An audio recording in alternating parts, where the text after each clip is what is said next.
देशामध्ये नोंद आहे त्यांची, कुठं लिहिलं चरित्र? निमशेटवाचे तुम्ही आहे, अतिसावीत आहे, त्यांचं पण चरित्र लिहिलं नाही. अहो नांदीचे लोक किती मोठे झालेले आहेत, विद्वेष शास्त्रींचं चरित्र कुठे नोंद सापडत नाही. एवढंच नव्हे, महाराजांना पण मला एक विनंती करायची की या भट्टारक पीठामध्ये जेवढे जिन्से झालेले आहेत त्या अनेक जिन्से या पदावरच्या व्यक्तींची चरित्र, त्यांच्याविषयी माहिती मिळत नाही. माणसं काम करतात, काळाच्या ओघामध्ये काळ त्यांना घेऊन जातो, पण त्यांची नोंद ठेवणं फार महत्वाचं आहे. आणि जर आपण नोंदी नाही ठेवल्या तर भविष्य काळाचा इतिहास बदलतो. म्हणजे शिवाजी महाराजांचं चरित्र 200-300 वर्ष लिहिलंच नाही, आणि त्यामुळं 300 वर्ष शिवाजी महाराज आपल्या विस्मरणात गेले होते. मग कुणीतरी महात्मा फुले जाऊन स्वच्छ करतो समाधी त्यांची, कोणीतरी मग नंतर शिवचरित्र एखादं लिहितो, कोणीतरी मग अभ्यासक येतात त्यांच्याविषयी नोंदी ठेवतात, आणि मग 20व्या शतकात आपल्याला शिवाजी महाराज कळाले.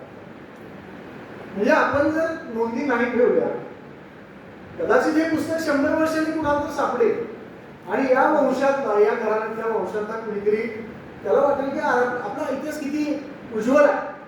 तर या नोंदीच आपण ठेवत नाही, आणि एवढ्या मोठी माणसं तर सोडाच, छोट्या छोट्या माणसाच्या नोंदी सापडतात. आता मला आणखी एक सांगायचं नांदीच्या निमित्ताने की निश्चितीवर आपण एवढी मोठी मूर्ती उभी केली आहे, छान सुंदर मूर्ती आहे. त्या मूर्तीचा करता कोण आहे त्याच्याविषयी काहीच नोंद कुठे सापडत नाही. जसं की श्रवणबेळगोळची मूर्ती मराठीत पहिलं वाक्य लिहिलं आहे, पण लिहिणारा माणूस कोण, त्याचं काहीच, मराठीतलं आद्य अक्षर लिहिणारा माणूस. समुद्राने लिहिली मूर्ती केली, त्यांचा इतिहास आहे, त्यांचं महाकाव्य आहे. पण अशा माणसांच्या नोंदी न ठेवल्या तर आपल्या समाजाचं मोठं नुकसान असतं. आणि म्हणून बेळंके सरांनी जे काम केलं आहे की सामान्य माणसांची चरित्र लिहिणं ही फार महत्वाची गोष्ट आहे. आता या पुस्तकामध्ये जी आलेली चरित्र आहेत ती वाचता वाचता मला त्याच्याबद्दल 1-2 वाक्य प्रत्येकाबद्दल बोलतो, माझ्यानंतर वक्ती बोलणार होतो. ती आम्हाला 2 मुलींची चरित्र आहे. बेळंके सरांनी आपल्या आयुष्यामध्ये नाही म्हटलं तर 500 मुली तरी बघितली असतात. 500 मुलींची भेट झाली असेल त्यांच्या आयुष्यामध्ये. 2च मुलींना निवडली आहे, आणि त्यांचं चरित्र इथं लिहिलं आहे. एक आहे आचार्य विद्यानंद, आपण सर्वजण त्यांना ओळखतो, आणि दुसरे तरुण सागर.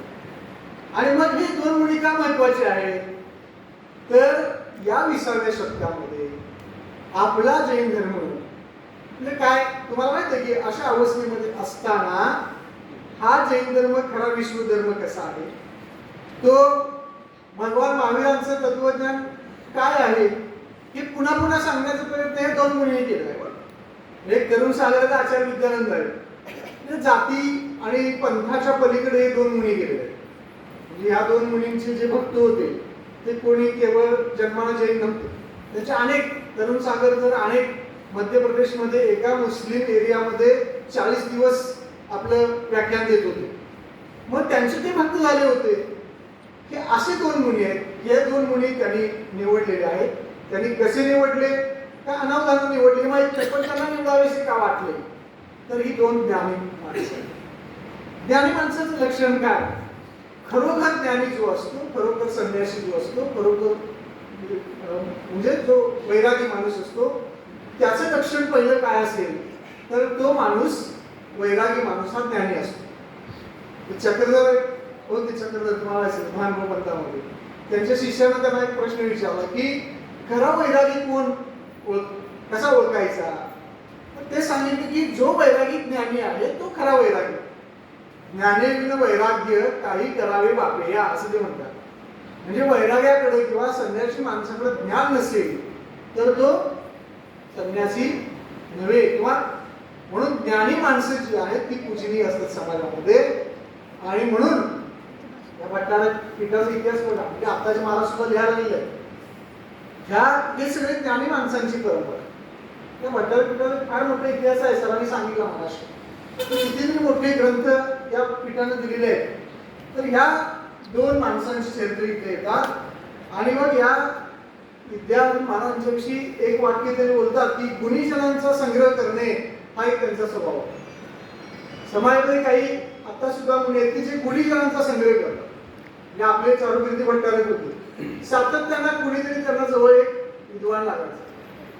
मग तो कुठला विद्वान असो, तो धर्मातला असू दे, इतिहासातला असू दे, प्राकृत भाषेतला असू दे, संस्कृत भाषेतला असू दे, तो जैन असू दे, जैनेतर असू दे, ते विद्वानांना जवळ करायचे सातत्याने. हा गुणीजनांचा संग्रह याने केला होता आणि म्हणून ते स्वतः एवढे त्यांच्याकडे विद्वत्ता होती.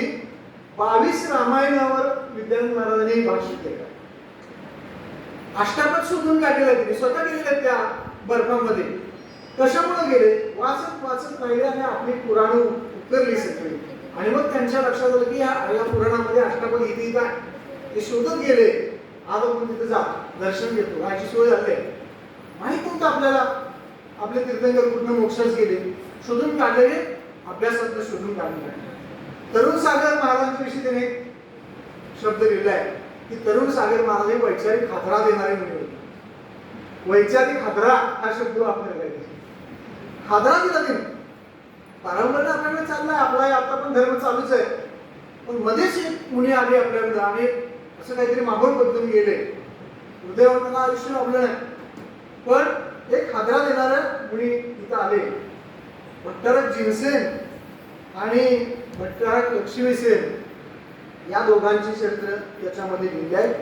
खरं तर या दोघांच्या म्हणजे लक्ष्मीसेन महाराजांचं एक मोठं चरित्र महास्वामी नावाचं आहे आणि आम्ही सरांनी संपादित केलेला आहे. पगाडी सरांनी स्मृती ग्रंथ त्यांचा एवढंच त्यांच्याविषयी मिळतं. पण त्यांच्या काळाचा इतिहास आपल्याला नोंद करून ठेवायला पाहिजे, कारण भविष्य काळामध्ये आपल्याला तो फार महत्वाचा आहे.